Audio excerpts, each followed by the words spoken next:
राजस्थान के पंचायत शिक्षक और विद्यालय सहायक भाइयों नमस्कार, राम राम। आज संघर्ष की कड़ी में जब मैंने पहले ही सुना था कि सीएम साहब किसी दौरे पे है, तो हमने बिना कोई देखे हमने ये तय कर दिया कि सीएम साहब से आज मिलेंगे। और आज बड़ी मजबूती से आपकी 24,000 भाइयों की पीड़ा को मैंने बड़ी मजबूती से रखा। ये दूसरी बार रखा है। जब से सीएम साहब भजनलाल जी बने हैं, तो उसके बाद में एक बार हमने बढ़िया घेराव किया था जोधपुर में सर्किट हाउस में। वहाँ पर भी बड़ी मजबूती से बात रखी। आप पूरे राजस्थान में आप सभी ने देखी। सीएम साहब ने भरोसा दिलाया था कि बिल्कुल आपका देखेंगे, आप हमारे लोग हो। और आज बड़ी मजबूती के साथ में सीएम साहब को कहा 24,000 लोगों का आप कल्याण करो। तो सीएम साहब ने कहा कि पैराइटी तोड़ के करें, कैसे करें, नहीं सर, मैं उनके साथ में आप काम करिए।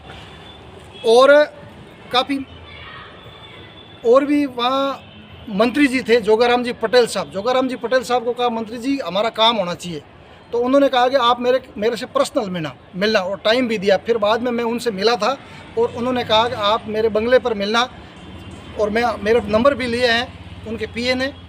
तो उनको बड़ी अच्छी वार्ता करेंगे, वो किस प्रकार से बात कर रहे हैं, किस नहीं कर रहे हैं, आपको वो रूबरू में करवाऊँगा। और मुख्यमंत्री जी को यहाँ तक मैंने कहा है कि मुख्यमंत्री जी इस बजट में हमें बहुत उम्मीद है।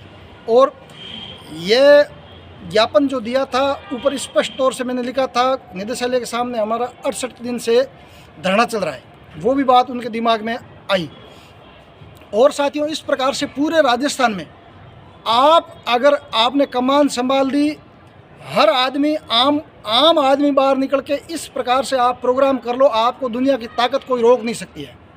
सीएम साहब ने कहा मैं पैराइटी तोड़ के करूँ। मैं पैराइटी की जरूरत नहीं है। हम 17 साल हो गए, आप 9 साल वालों को परमानेंट कर रहे हैं। 17 साल हो गए, आपने पूरी बात सुनी वैसे तो इस प्रकार से पूरे राजस्थान के 24,000 भाई आप घरों से निकल जाओ। जहाँ भी ये कैबिनेट मंत्री हैं, एमएलए साहब हैं, जो भी है, मुख्यमंत्री जी हैं, अधिकारी हैं, तो सबको अपनी बात रखिए, व्यथा रखिए। आपने जो 17 साल में जो पीड़ा है वो उनके सामने रखिए। जब तक आप घर छोड़ के एक मेरे भाई को बाहर आना होगा और इस शोषण की जिद से बाहर निकलना होगा। आप यूँ मत देखो कि मेरे पास में कोई पद नहीं है और पदों की ज़रूरत नहीं है। कहाँ पदों की ज़रूरत पड़ती है? कोई पद की लड़ाई नहीं है। यहाँ पर आप अपनी ज़िंदगी के लिए ये सब कुछ त्याग करके आप आगे बढ़िए मित्रों। पदों की कोई ज़रूरत नहीं होती है। और भी कुछ बातें हैं, वो मैं आपको बातें खुल के बताऊँगा।